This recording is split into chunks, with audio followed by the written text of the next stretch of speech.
Hello, everyone. Happy Tuesday. I hope everyone's having a great day. If you are not new, welcome back. If you are new, welcome to the channel. Welcome to the party. Let's have some fun. So, before we get started, I just saw we had over 450 subscribers. I think we're at 453 or 52. Either way, that's incredible. Thank you guys so much for watching the videos and discussing, in the comments with me. That engagement makes my day sometimes, and it's the whole reason I made the channel. I'm just so happy to have this little community and we can just go back and forth, and it's great. It's awesome. So thank you guys so much, and cheers to that, and cheers to maybe 500 in the next couple months. We'll see. Um, been a minute dealing with some personal loss, personal things, and I'm finally in a place where I want to be in front of the camera. I want to make a video, but I was like, what do I even want to talk about, really? And from the title, you already know that I really want to talk about Garfield Logan, Beast Boy from Titans.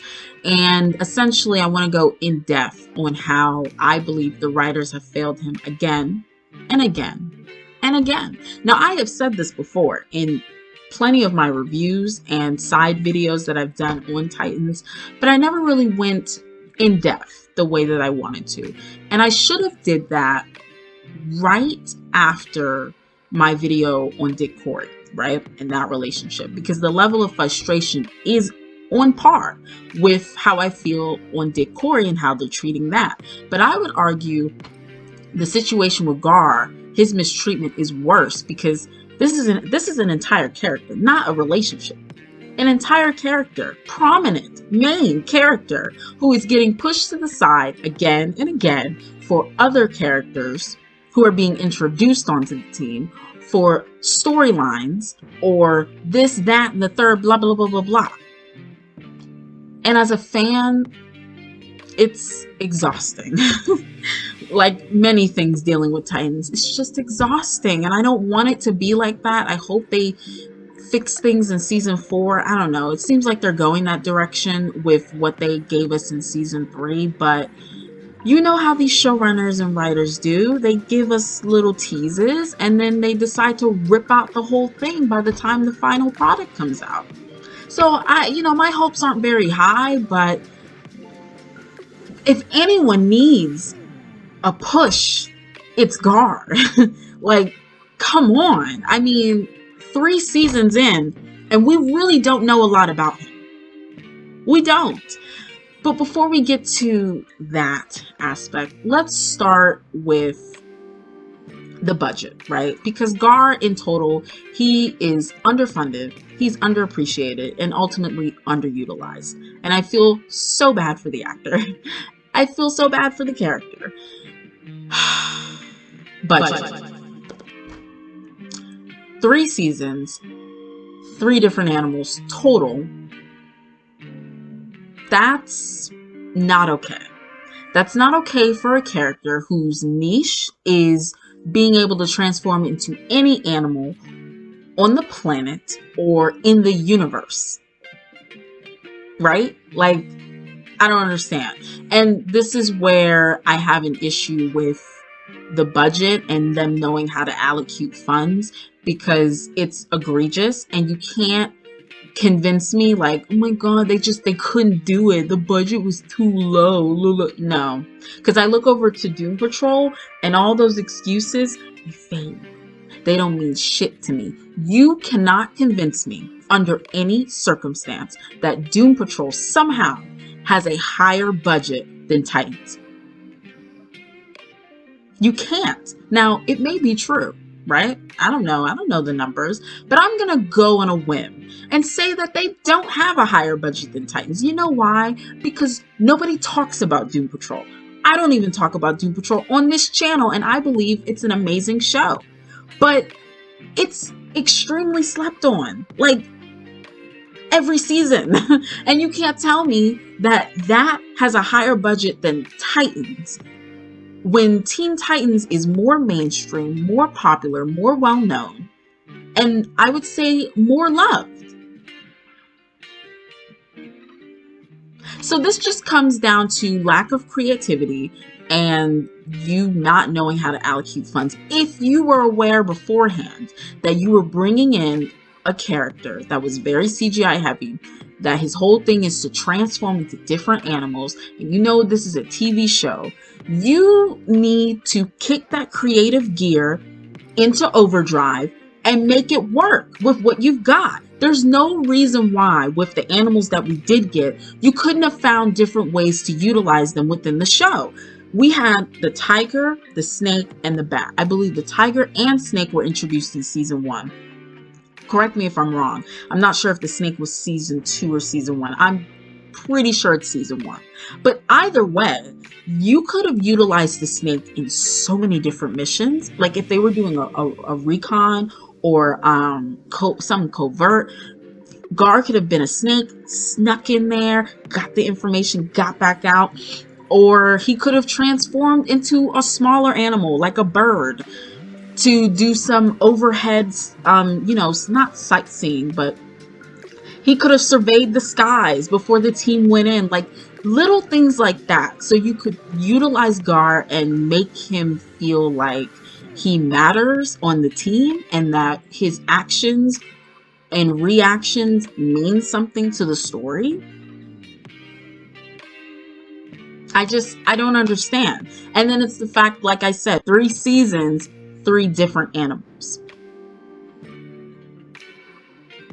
And the one you like to go back to is a tiger.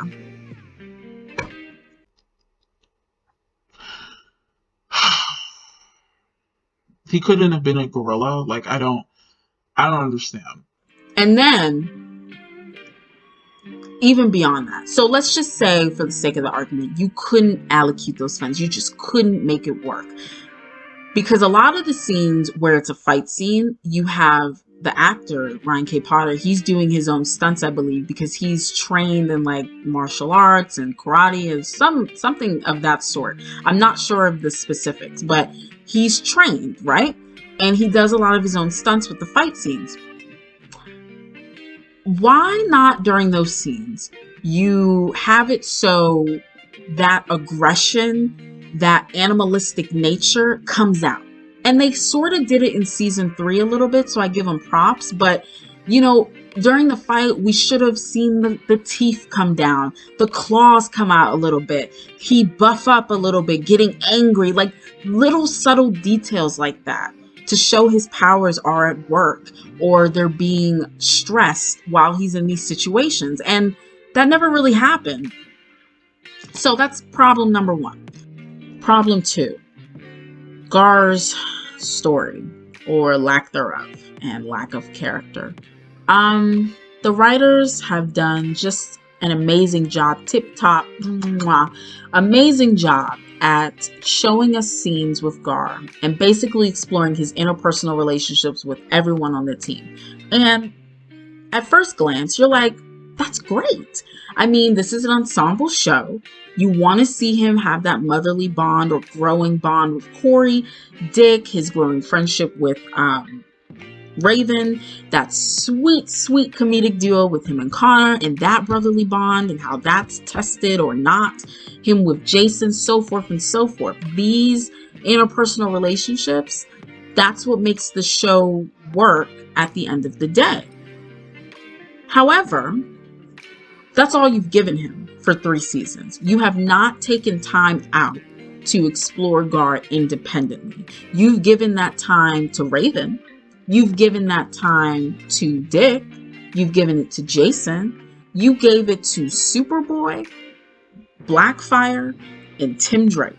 3 characters who were not a part of your main original cast, but you gave them that time to be explored independently and to understand their motivations and who they are at their core. But you didn't do that with Gar, who's been there from the beginning.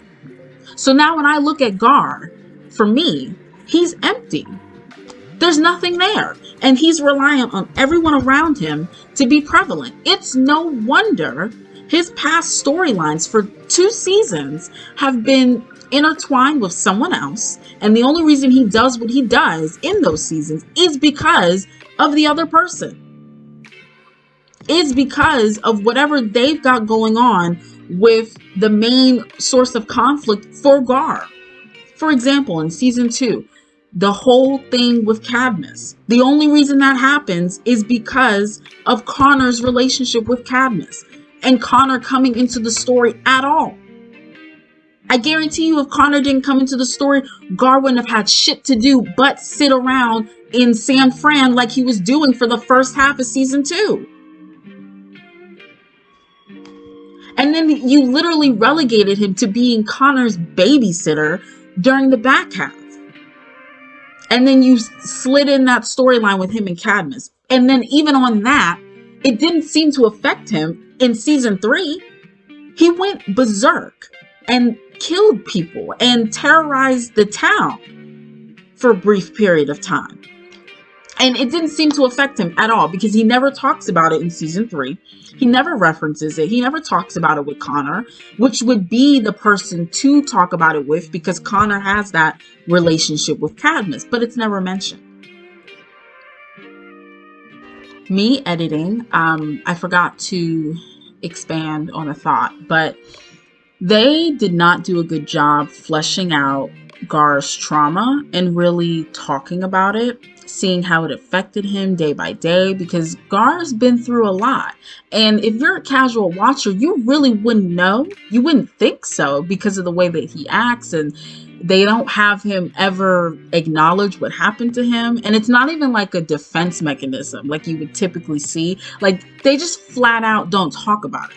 The situation before he became Gar, being strapped to that table and almost dying, watching people around him die, and he's stuck with some mysterious woo-ha from a doctor, and now he's going through this whole transformation, becoming Beast Boy alone for days. That's traumatic. They don't talk about it. Season 2, the whole thing with him being a guinea pig for Cadmus, they don't talk about it, and he went berserk and harmed people and almost harmed his team members. It's never talked about. And I wish they would have went the route of, you know, that Teen Titans episode where Beast Boy fell into some acid and he became a wolf over the next coming days, and he lost his humanity more and more and more, and he was like almost gone. And, you know, the team thought he harmed Raven, but that wasn't really the case. I wish they would have went that route, but they never did. So, yeah, back to the video. Who cares, right? Then we get to season 3, and his whole thing is intertwined with Jason and Jason's redemption and what happened with Jason. Gar's the only one doing anything in that regard. They didn't know what to do with him, so they said, let's just shove him into detective mode, even though that should be Dick Grayson. No, let's have Gar be the one investigating how Jason came back to life, trying to get Jason to come back to the good side by bringing Molly into the picture. I can't believe to this day that Dick Grayson never thought to reach out to Molly. And then they did all of that build up in season 3 with Gar doing all the work getting Molly involved, just to push that storyline off to Dick Grayson so that he could have that one-on-one with Jason, when it should have been Gar. I don't even know. Why have him do all that work and then you just push him to the side again to uplift Dick in his storyline or someone else in their storyline? It's so frustrating. And then we can go to season 1, because they only had season 1. There was only that one episode when I can't speak. I'm sorry. It was that one episode with Doom Patrol, when, you know, we met the Doom Patrol for the first time. Arguably my favorite episode, one of my favorite episodes of the series. That's the only time we really got to explore Gar independently and how he came from this family and so forth and so forth with his background. But that was one episode. So out of 3 seasons, I can maybe account for 30 minutes being contributed to Gar's personal development. Maybe. Might be even less. And all the big payoffs that should have been for Gar, they were relegated to someone else. Like I said in my review, when he turned into a bat, the fact that he turned into a bat, come on, that was only to service the whole Bat family narrative that they've been shoving down our throats the entire season. That was the only reason. And then he turned into a green bat only to save Dick Grayson, and he got lost in the mix, so it wasn't really his moment.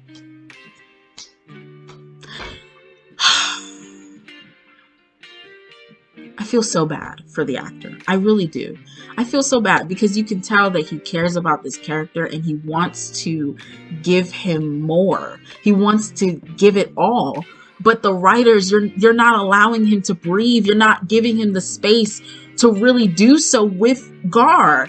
And it's like, do you understand that there's a subsection of your fans that started this show for Beast Boy, for Ryan K. Potter, and they are continuing the show for the character of Beast Boy and or the actor Ryan K. Potter? Do you understand that? Because I feel like you don't. And it's like, what more can we ask for as fans? You know it's bad when, as a writer, you have people on Instagram or Twitter creating better dialogues, better stories, more enriched character development for Gar than you could muster up in 3 seasons. You know those writers, they're like alternate universe writers, and like they create scenes well, they don't create, they take scenes and they rewrite dialogue and what have you, how they would see it go down, you know, in an alternate universe. So there's this particular one that I recently started following on Instagram, and when I tell you the dialogue is so rich, it is so much better than what we have gotten. They do the scene between Connor and Gar after Hank dies, and they have that little back and forth. It's so much better.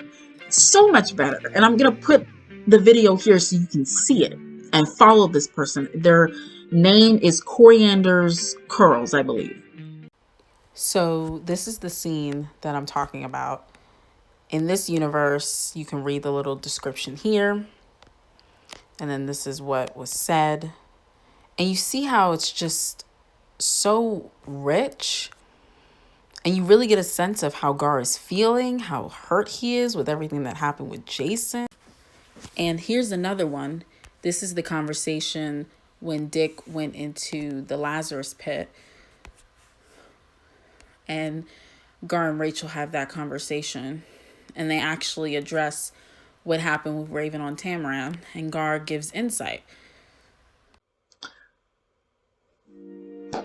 And these people aren't getting paid. They're not getting paid to write this. They just have so much passion and love for the character that you as a writer clearly do not. And it shows. It shows in the final product every single time. I feel like that's it. That's all I got. I don't know what else to say. I don't. You failed Gar. You failed his character. And that's it. Thanks for listening. Thanks for watching. I'll catch you guys maybe tomorrow, or if not tomorrow, then sometime next week, because this weekend's going to be a little crazy for me. But I kind of have a block on what to talk about. I don't really know what to talk about. So if you guys have recommendations, feel free to let me know. And, I'll be like, yeah, I'll do it. So other than that, I'll catch you guys later. Bye.